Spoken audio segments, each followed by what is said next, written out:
Barokahnya baca ini, dialog-dialog orang pilihan ini akan tersibak. Karena tidak dalam semua kebaikan itu nggak ada logikanya, rata-rata ada logikanya. Misalnya begini, kalau Anda orang soleh, kemudian anak Anda pamit mau sekolah di Jerman, pilihan Anda mengizinkan apa enggak? Karena potensi jadi fasik ya tinggi, karena di tempat-tempat maksiat. Potensi berdakwah dari daerah yang untuk daerah yang tidak ada dai-nya menjadi ada. Itu mesti ulama itu berdebat. Misalnya punya anak pamit mau kembali atau keluarga. Yang satu cara berpikir optimis. Awal ada dai di beberapa negara Eropa itu ya barokahnya imigran, pekerja, mahasiswa. Dan semua itu bumi Allah, harus ada tasbih, harus ada tahmid. Dan itu harus dimulai dari kemauan atau mengizinkan anak asuh kita ke sana. Tapi di sisi yang lain potensi jadi fasik itu tinggi sekali. Wamana iman pas-pasan. Nah hal-hal seperti ini itu pasti jadi perdebatan. Dan kita harus menjawab. Dan tadi kayaknya di semua Basul Masail Pondok Salafiyah jawabnya pede semua, nggak ada ragu, nggak ada khilaf. Baguslah kalau pede. Meskipun nanti mungkin ada ulama lain yang cara berpikir apa? Berbeda. Sehingga ini saya cerita ya. Sehingga di kitab-kitab fikih, misalnya saya kok hidup di Bali sudah punya komunitas ngaji. Itu kok saya pindah ke Sukorejo sini. Banyak ulama yang mengatakan haram. Karena membiarkan bumi Allah yang sudah pernah ada orang yang sujud kemudian ditinggalkan kosong dan kemudian dikuasai orang yang tidak sujud. Jadi dianggap itu pembiaran. Jadi banyak di kitab Qalyubi, sarahnya Mahalli, jika ada seorang muslim yang hidup di negara orang kafir, dia nyaman, tidak dapat teror, itu nggak boleh lagi pindah ke negara Islam yang sehat. Karena takutnya li Allah yastau liyal kafir tilkal buk'ah, supaya bumi itu tidak dikuasai orang kafir. Jadi ini hal-hal yang para fuqaha itu harus berdebat. Karena ini masalah-masalah furu'iyah. Sehingga mulai dulu ya banyak ulama yang nyun sewu berpolitik. Mulai Wali Songo sampai sekarang alhamdulillah yang minat banyak. Mungkin bedanya ikhlas sama tidaknya. Tapi kalau saya pernah dikeluhin utusan dari ya komunitas. Islam Indonesia itu dulu itu ceritanya banyak yang dari Kamboja. Kalau dulu orang cerita itu orang Cempa. Itu setelah di Indonesia besar Wali Songo dan Brawijaya 5 itu sudah mulai oleng. Itu singkat cerita mereka berpikir ingin bikin kerajaan apa? Islam di Demak Mintoro dengan raja pertama yaitu Raden Fatah. Karena Raden Fatah ini putra Brawijaya. Padahal setelah jadi kerajaan ini era cucu sudah konflik berebut kekuasaan. Akhirnya sampai jadi Jipang, jadi Jogja, jadi Solo dan seterusnya. Tapi kata Mbah Mun itu tetap barokah kata. Karena orang Islam terus terbiasa mimpin. Sekeliru-keliru sidik sebagai orang Islam biasa mimpin. Sehingga zaman Mbah Hashim ya sudah mimpin Masumi, zaman Ki As'ad pengaruhnya besar, sampai sekarang Kiai-Kiai pengaruhnya besar. Nah barokahnya Kiai-Kiai pengaruh besar ini sampai moral jadi ukuran. Misalnya sekarang ada calon bupati kok nggak sholat itu pasti kalah. Jadi sholat itu jadi tolok ukur untuk calon apa? Bupati. Meskipun mungkin punya efek pura-pura sholat, tapi nggak apa-apa lah. Sementing moral ini jadi ukuran. Sementara yang di Thailand, di Patani, itu karena dulu pelajarannya tasawuf, itu orang nggak ambisi mimpin dunia. Tahu-tahu dipimpin. Dan akhirnya nyuwun sewu ya saage Islam-Islam yang dulu terlalu tasawuf karena nggak punya pengalaman memimpin. Akhirnya lazimnya konsekuensinya hanya dipimpin. Tapi Islam Indonesia beda. Karena kulino mimpin itu akhirnya dari orang Islam biasa menjadi Islam yang sholat sampai Islam yang bisa ngaji itu bisa mimpin negara. Tentu yang paling populer dimulai Gus Dur. Jadi ini sesuatu yang barokahnya istihad para kiai. Sementing Islam kulino mimpin. Sehingga di Indonesia itu barokahnya itu kebaikan itu jadi tolok ukur. Ada orang kok terkenal koruptor atau terkenal nyuwun sewu selingkuh atau terkenal apa itu pasti tidak jadi. Karena moral itu menjadi tolok ukur. Dan itu adalah politik para kiai. Jadi ini saya cerita, dan itu negara juga akhirnya untung karena seleksi agama sama negara itu sama-sama kiai ya bilang negara harus dipimpin orang soleh, negara juga bilang seperti itu. Nah, ketokohan-ketokohan para beliau-beliau ini yang maulah bekerja sama dengan umarok. Kita tahu dulu Pak Harto ya rawuh ke sini ketika Muktamar 84, rawuh ke Ki As'ad, ketika mau kembali ke Khittah juga dirembuk oleh ulama dan umarok. Dan akhirnya ini menjadi negara yang alhamdulillah semoga selalu menuju baldatun thayyibatu wa rabbun ghafur. Nah, kemudian di sini saya tabarruk dengan Said Muhammad, gurunya Kiai Haji Azaim. Saya mau cerita tentang amaliyah tadi. Saya sebetulnya nggak niat bacakan bab itu, gara-gara ada khataman jumlahnya banyak saya jadi pusing. Ini panitianya tanya, khatam betul apa enggak? Iya Gus, khatam betul. Tapi kayaknya saya tidak yakin itu. Karena saya ini kan dari pondok tahfidz itu. Biasanya anak khataman itu ya rodok bodoni itu. Dibaca buanter sing nyemak yang mendelok pojok etok. Mergo kebanteren. Nah, akhirnya lafat-lafat yang di tengah itu enggak di apa? Baca. Tapi ya semoga dimaafkan Allah lah. Yang jelas itu enggak. Tapi saya mau cerita ya. Jadi cara berpikir Said Muhammad ini nanti juga saya teruskan di Ma'had Ali. Ini saya baca ya. Di antara yang diyakini madhab Malikiyah, ini saya baca saja teksnya. Jadi ada riwayat namanya, kalau Said Muhammad bahasakan itu Ataqoh Somadiyah. Kalau di Indonesia kadang orang bilang Al-Ataqoh Al-Kubro, yaitu dengan membaca surat Ikhlas. Di sini jumlahnya hanya 100 kali, Qila 1000 kali. Tadi berapa semua? 700 juta. Ini sudah susuk banyak ini. Di sini hanya 40, riwayat lagi 100, 1000. Terus sampean tadi berapa? 800 juta. Wah, ini sudah susuk ini. Itu anak cucu sampean pasti masuk surga itu kalau gitu. Ini saya baca, ini kitabnya Said Muhammad ini. Suratul Ikhlasi wal Itqu minan nar. Akhrajat Tabrani fil Kabir an Fairuz ad-Dailami wa Ibnu Ukhtin Najasi. Waqad khadaman Nabiyya sallallahu alaihi wasallam. Orang ini jadi khadimnya Nabi. Qala Rasulullah sallallahu alaihi wasallam, "Man qara'a qul huwallahu ahad mi'ata marratin fi shalat ghairiha katabahu lahu bara'atan minan nar." Ini hanya berapa ini? Mi'ata marrah. Berarti kalau satu orang itu cukup 100. Tadi sudah untuk 7 turunan tadi, untuk orang berapa? 800 juta. Ya, untuk 7 turunan cukup ya? Cukup. Untuk 7 turunan gitu. Ya sudah susuk ini, sudah susuk ini. Aduh, ribet ini. Nah, ini tak cari pembenarannya, ini supaya keren. Ini di halaman 188 Abwabul Farad. Warwa Ibrahim bin Muhammad Al-Khiyari fi fawaitihi an Khuzaifah marfu'an. Man qara'a qul huwallahu ahad alfa marratin faqad ishtara nafsahu minallah. Berarti 100, ada riwayat lagi 1000. Nanti tak carikan lagi yang berapa? 1 miliar mungkin. Jangan banyak-banyak. Nah, ini saya baca ya. Wa hadzal adatu huwa al-ma'rufu bi ataqatis somadiyah. Wa qad nassa jama'atun mutaakhiril malikiyah ala istihbabi ataqatis somadiyah wa haddu ala qiraatiha wa istimaliha. Minhum Asy-Syaikh Abdussalam Al-Asmar saat terus ini. Jadi kullu haula'i istahabbu ataqatas somadiyah ma'atirafi ba'dihim kal Misnawi bi syiddati fi hadisiha. I'timadan ala anna hadza minal fadha'il allati yutasahalu fiha.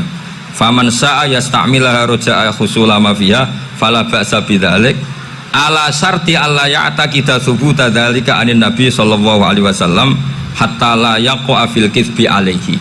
Jadi intinya itu silahkan Anda bikin jumlah sesuai versi Anda. Yang penting Anda jangan kampanye kalau itu perintah Kanjeng Nabi Muhammad sallallahu alaihi wasallam. Karena kalau kamu atasnamakan Nabi kemudian jumlahnya sampai 800 berapa? 800 juta, berarti Nabi mengajarkan masyaqqah pada umatnya.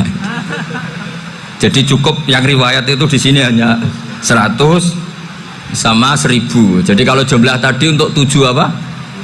Turunan. Jadi kamu harus ditutup dengan doa, ya Allah, semua itu bukan untuk saya tapi untuk 7 turunan. Tolong catat ya Allah. Karena itu. Jadi artinya gini loh ya, orang Indonesia yang sering mempraktekkan atakosomadiyah itu bukan tanpa dalil. Ternyata dalam madzhab Maliki, saya masih ingat ketika mbah saya kandung, bapaknya bapak, asmane Mbah Nur Syam, itu wasiatnya minta dibacakan 4.000. Yang baca pas itu ya bapak sama anak-anaknya. Dan kemudian alhamdulillah zaman akhir itu mulai agak ngawur. Kalau ada acara itu wong liya kon maca anake mlebu metu gak melok maca. Itu keliru, saya jamin itu keliru. Saya sering kalau mimpin di rumah, kalau yasinan di tonggo-tonggo kok anaknya gak maca, saya keluar. Bapakmu wong liya kon maca kata saya gitu. Jadi itu menurut saya itu yang jelas, saya sampai ngisi begini. Yang ada riwayatnya itu idza mata ibnu adam min qata amaluhu illa min salasin shadaqatin jariyah au ilmin yuntafa'u bi awaladin sholihin yatullah. Itu tidak ada di hadis au kiyayin sholihin yatullah kata. Yang ada itu awaladin apa? Sholihin. Jadi anaknya harus ikut, kalau tidak ada usah kata. Akhirnya anaknya udah tinggi Gus nggih. Akhirnya tak kei jagung paling akeh, kula mendet sithik. Wong aku ora anake kok. Kadang-kadang enggak, orang lain baca buahnya anaknya mau mlebu metu mau enggak no tamu mbek rokokan. Itu harus ditobatkan itu. Keliru itu. Karena nasnya bukan auqiyayin sholihin tapi awaladin sholihin. Ini bukan provokator, ini memang ya seperti itu. Nah, terus tentang tadi la ilaha illallah yang didawuhkan Gus Azaim. La ilaha illallah itu penting sekali, cuma saya mohon itu dielmoni lah. Jadi dulu kalimat ini menjadi spesial karena dielmoni, karena dimulai dari fa'lam annahu la ilaha illallah.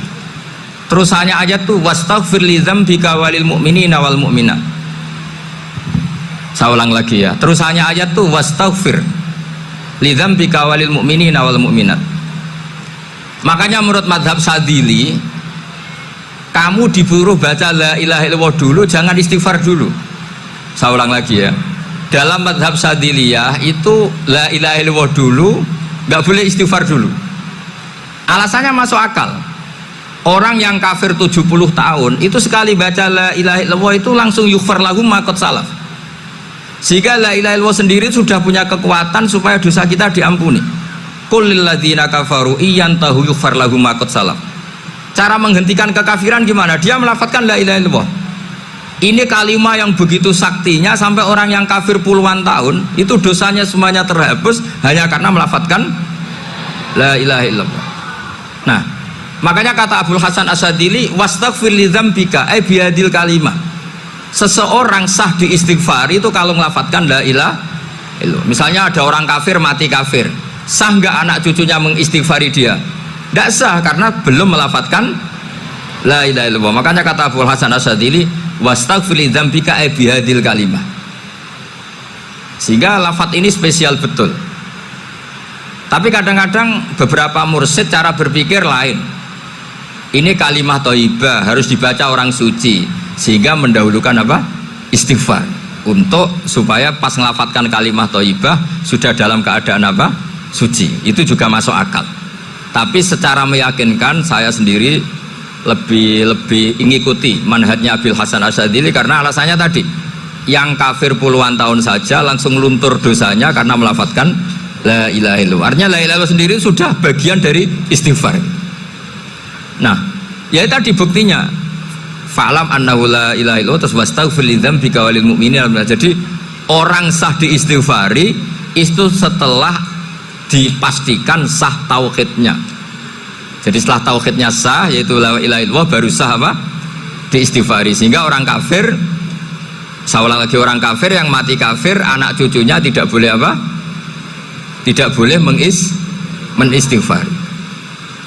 Terus saran saya kedua, la ilaha illallah itu filosofinya itu nafyun li uluhiyati ghairillah wa isbatun li uluhiyatillah wahdah. Filosofi la ilaha illallah itu gimana? Menafikan semua selain Allah itu tidak Tuhan dan hanya menuhankan Allah semata. Nah itu caranya gimana? Caranya kita harus terbiasa. Ini karena tadi saya dibilangin panitia ini rata-rata mustameknya atau mustamiatnya ini santri. Caranya gimana? Dilatih pakai logika. Saya berkali-kali cerita kalau ngaji, saya sekaligus kampanye. Allah itu Tuhan yang begitu fair. Untuk menjadi Tuhan, Allah mempersilahkan, ada kualifikasi Tuhan. Jadi boleh dikompetisikan, itu boleh kata Allah. Nggak apa-apa kamu ngaku Tuhan gitu, kata Allah. Tapi nak ngaku pangeran itu paling nggak ya direputasi lah. Ada verifikasinya lah. Dimulai dari apa? Ya kalau jadi Tuhan itu setidaknya bikin langit bumi lah, aturannya gitu. Jadi kalau daftar bupati ya daftarlah ke KPU. Masa tahu-tahu jadi apa? Tuhan kemudian tidak punya prestasi bikin langit bumi. Sehingga Allah itu cara ngendikan itu ya fair. Qul ara'aitum ma tad'una min dunillah aruni madza khalaqu minal ardi am lahum syirkun fis samawat. Coba yang kamu tuhankan selain saya, prestasinya apa kan? Ketika saya bikin bumi itu apa ikut bikin? Terus am lahum syirkun fis samawat. Kalau bikin langit, kalau nggak bisa ya urun lah gitu. Urun semen apa urun bego, pokoknya urun lah gitu. Urun ora, gawe bumi ora, ngerti-ngerti ngaku dadi pangeran. Kul hatu burhanakum. Jadi ya kan ya lucu kan, misalnya syarat kiai di Salafiyah kan keluarga Kiai As'ad, cucunya ngaji ngalim. Orang keluarga Kiai As'ad tuh punya, aku kiai utama di Salafiyah. Oh mesti dipenjara ya. Lah yo gak gawe langit bumi, gak ada prestasi terus ngaku sebagai apa? Tuhan. Sehingga fair.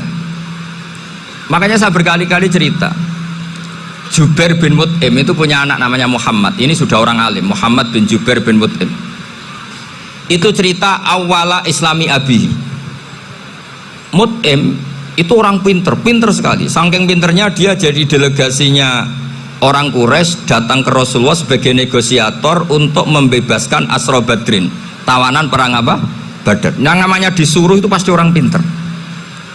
Tapi apa yang terjadi ketika nginep di masjid, karena zaman itu gak ada hotel, nanti jadi geger. Orang musyrik nginep di masjid hukumnya gimana? Bahsul masail tok. Zaman itu mau tidak mau. Kalau sekarang kan ada hotel, kiai juga punya wisma. Apa yang terjadi? Orang ini cerdas sekali. Dan delalah Nabi pas sholat maghrib itu baca wattur wa kitabim mastur sampai am khalaqus samawati wal ard. Ya kalau kamu jadi Tuhan ya setidaknya menciptakan langit bumi lah. Namanya jadi Tuhan ya ada persyaratan kan. Paling tidak punya reputasi menciptakan langit bumi. Atau kalau jadi Tuhan setidaknya reputasinya itu enggak diciptakan yang lain. Am khuliqu min ghairi syai'in. Ini jadi Tuhan kok punya bapak, punya ibu. Ini jadi Tuhan kok lahirnya di bumi. Ada tanggal lahirnya, ada tahun. Masa jadi Tuhan kok dulu buminya. Pokoknya walhasil tuh. Akhirnya Nabi ketika salam sholat maghrib, dia datang, ya Rasulullah, akalku habis oleh ayat yang barusan kau baca. Sudah saya Islam saja. Argumentasi selain Allah Tuhan itu batal. Itu, nah saya mohon santri-santri Salafiyah itu baca Quran sampai seperti itu. Jadi jangan hanya khataman banyak-banyakan maksudnya. Ini bukan nyindir ini, ngamuk ini. Jadi ya khatamannya tadilah 1000 atau berapa lah, jangan banyak-banyak. Juga kasihan malaikat yang nyatet kan. Wong baru subhanallah alhamdulillah aja di teks hadisnya abad al malaikah gak ditetek. Itu baru subhanallah alhamdulillah itu sudah mencapaikan malaikat. Makanya saya wiridan tuh arang-arang kasihan malaikat karena nanti jadi itu ya ada madhabnya itu. Jadi kalau Gus Azaim sholat lama tak saingi sholat cepet tuh sama-sama ada madhabnya. Yang cepet kayak saya tadi, setan pas tata-tata, mau goda pas rukuk saya sudah itidal, mau goda itidal saya sudah sujud, pusing dia. Tapi jangan tiru, ini madhab yang agak-agak khusus lah, sudah cara orang Madura agak khilaf khusus. Khilaf ya, khilaf ini agak khilaf ini sudah. Tapi saya ingin lah, sampean kalau ngaji Quran itu dilatih berlogika. Jadi Allah itu fair. Nggak apa-apa kalian ngaku Tuhan tuh nggak apa-apa, tapi tunjukkan prestasi kamu apa. Aruni madza khalaqu minal ardi am lahum syirkun fis samawati. Am khalaqus samawati wal ard. Diulang lagi, am khuliqu min ghairi syai'in. Setidaknya kalau jadi Tuhan itu ya nggak butuh yang lain lah. Masa jadi Tuhan kok wujudnya saja butuh orang lain, butuh bumi, eksistensinya butuh makan, butuh minum. Makanya Allah cara meniadakan uluhiyah selainnya itu Allah tuh redaksinya tuh mengena sekali. Yaitu tadi dengan cara-cara seperti itu. Sebagian ayat disebutkan ma asyattuhum khalqas samawati wal ardi wala khalqa anfusihim. Wong Tuhan kok nggak punya reputasi bikin langit, bikin bumi, bahkan untuk menciptakan dirinya sendiri saja nggak bisa. Ya sudahlah, kamu tidak usah ngaku Tuhan, nggak level katanya Allah gitu. Akhirnya terus ditemukan Tuhan yang sejati, yaitu wal awwalu wal akhiru wal zahiru wal batin. Itu yang Mut'im ini tadi termasuk orang yang sangat cerdas sekali. Padahal itu bacanya bukan pas basul masail, enggak. Nabi pas sholat maghrib, juga bukan pas ceramah, enggak. Tapi itu didengarkan. Makanya termasuk ini spesial untuk hormat saya kepada Ki As'ad. Makanya saya ini kalau mentasjek santri-santri ini agak sensitif, tapi sudah saya tidak perlu takut fitnah. Saya termasuk, kenapa saya ingin jadi ahli tafsir, tentu yang membentuk itu Mbah Maimun dan bapak saya. Bapak saya itu hafal Quran kayak hafal Fatihah, saking senengnya Quran itu. Mungkin bisa kamu saingi itu. Itu adalah orang kafir itu bisa paham Quran. Itu sangat menyinggung saya. Orang kafir itu bisa paham Quran. Ketika Umar Islam itu karena mendengar apa coba? Mendengar apa? Quran. Dan itu masih kafir apa sudah Islam? Masih kafir, karena kalimat-kalimat yang di Quran itu begitu jelas, wal kitabil mubin, sehingga didengarkan orang kafir pun tuh ngefek. Makanya ketika Umar datang ke saudari putrinya, kemudian dengar Toha ma anzalna alaikal Qur'an apa? Litasqa, itu dia terus iman. Begitu juga Mut'im. Itu ketika dengar Nabi baca surat At-Tur ya langsung iman. Makanya kata Ibnu Jarir At-Tabari, kamu jangan pernah bilang gini, syaratnya paham Quran itu harus alim, harus gini. Lah nanti berarti orang kafir punya alasan di depan Allah, ya Allah, engkau ngandani kami dengan Quran yang nggak bisa difahami kecuali alim dulu. Lah saya alim gimana? Nggak pernah mondok gimana? Saya kafir. Jadi artinya gini loh, kata Ibnu Jarir At-Tabari, Allah tidak mungkin mengatakan gini, ifhamil Quran bima la fahmalaka. Quran itu harus kamu fahami, sementara orang kafir karena lafadznya Quran khusus nggak bisa memahami. Makanya Quran itu dibaca, itu banyak orang kafir yang menjadi muslim karena mendengar apa? Al-Quran, padahal kafir. Nah termasuk tadi Muhammad bin Jubair bin Mut'im ini itu menjadi Islam ya karena mendengar Quran, padahal dia saat itu masih apa? Kafir. Karena tadi logika, misalnya nggak paham secara lafadz Arab. Sekarang misalnya nyuwun sewu ada orang ateis, saya pernah didatangi seorang ateis yang nggak percaya Tuhan. Saya mau Islam Pak Ba, asal Anda bisa menjelaskan Tuhan itu siapa. Coba Quran dibaca secara makna, tidak secara lafadz tapi secara makna. Begini misalnya, ada orang ateis datang ke saya, Pak Ba, saya mau Islam asal Anda bisa menjelaskan Tuhan itu siapa. Terus saya tanya, ini ngajak goblok-goblokan apa pinter-pinteran, kata saya. Terus dia jawab, ngajak pinter-pinteran Pak, saya ini doktor katanya. Maksudnya di akademiknya dia doktor, mungkin jurusan matematika atau apa, tapi di ketuhanannya jeblok.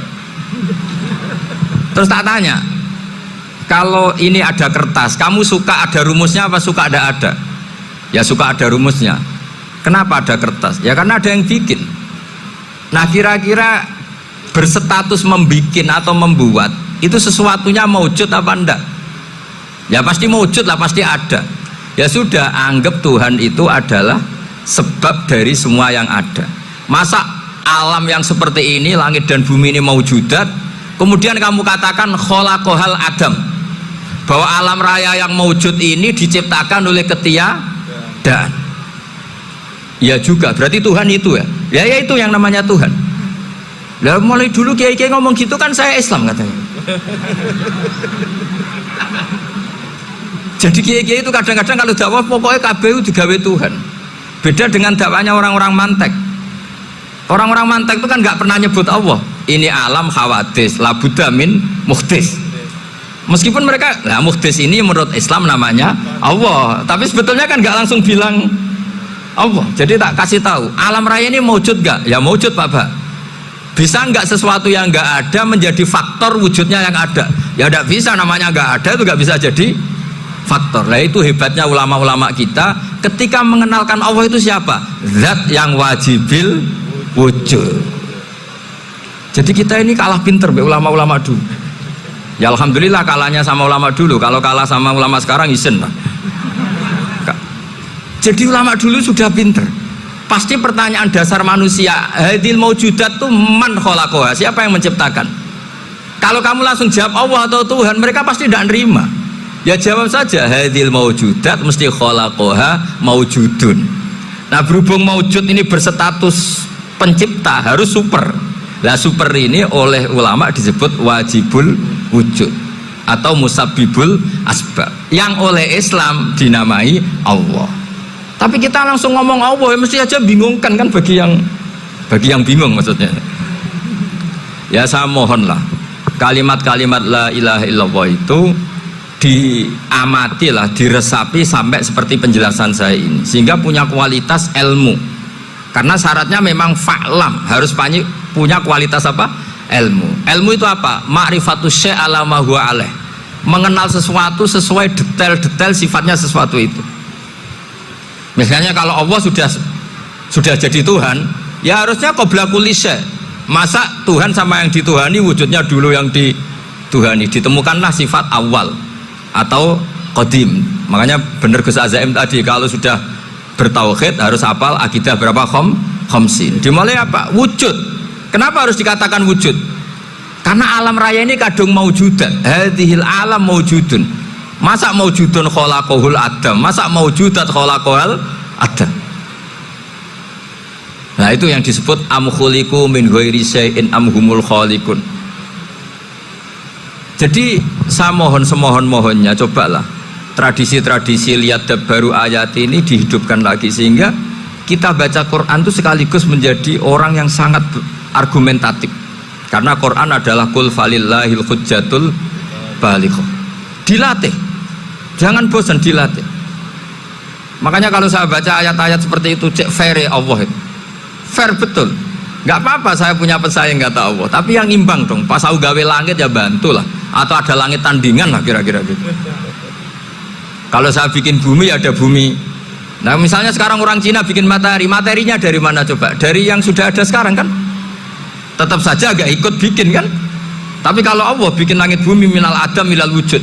Kalau mereka paling rekayasa yang sudah wujud di otak-atik. Nah, harus sampai seperti itu. Sampai kata Gus Azim kul hatu apa? Burhanakum dan. Jadi ini cara-cara kita untuk menguatkan iman.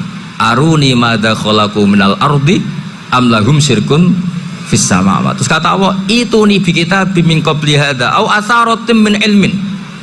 Kalau kamu nggak setuju teori ini kata Allah, cari kitab suci versi Anda. Aturan jadi Tuhan itu apa coba? Ya tetap saja semua kitab suci akan mengatakan di mana-mana Tuhan itu pencipta langit dan bumi. Jangan yang lahir di bumi jadi Tuhan. Jangan Lata Uzza jadi Tuhan. Jangan karena sakti jadi Tuhan. Nah ini di sini pentingnya ilmu balaghah, ilmu mantek yang alhamdulillah di pondok-pondok kita masih diajari. Makanya kata mantek sebetulnya ilmu akal hanya menemukan hadil maujudat khalaqaha maujudun. Nah yang wujud ini siapa? Ya wajibul wujud.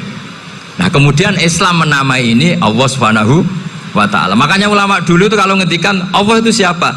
Zat sing wajibul wujud. Itu filosofinya luar biasa. Karena dengan seperti ini bisa menafikan teori ateisme bahwa alam raya ini diciptakan oleh ketiadaan. Makanya saya bilang tadi ngajak goblok-goblokan apa pinter-pinteran gitu. Lah nek ngajak goblok-goblokan yang ini hadhil maujudat khalaqahal adam. Terus kita goblok bareng. Loh iya kan barang maujud diciptakan yang tidak maujud. Wong ora wujud kok mempengaruhi sing wujud. Ya monggo nak goblok bareng kata saya. Akhirnya kok Gus, saya ini dokter masa kamu ajak goblok? Ya sudah pinter saja kata saya. Alhamdulillah karena debat kecil ini dia menjadi nyaman lagi dengan apa? Islam. Memang saya tentu nggak bisa disalahkan doktoralnya karena di ilmu yang selain apa teologi gitu. Tapi kan polanya dia pasti pinter. Makanya ini sekaligus mengingatkan anak-anak lah. Kecakapan menjelaskan itu harus dilatih karena di antara kelebihannya Quran itu wal kitabil apa mubin, yaitu kitab yang punya kemampuan menjelaskan.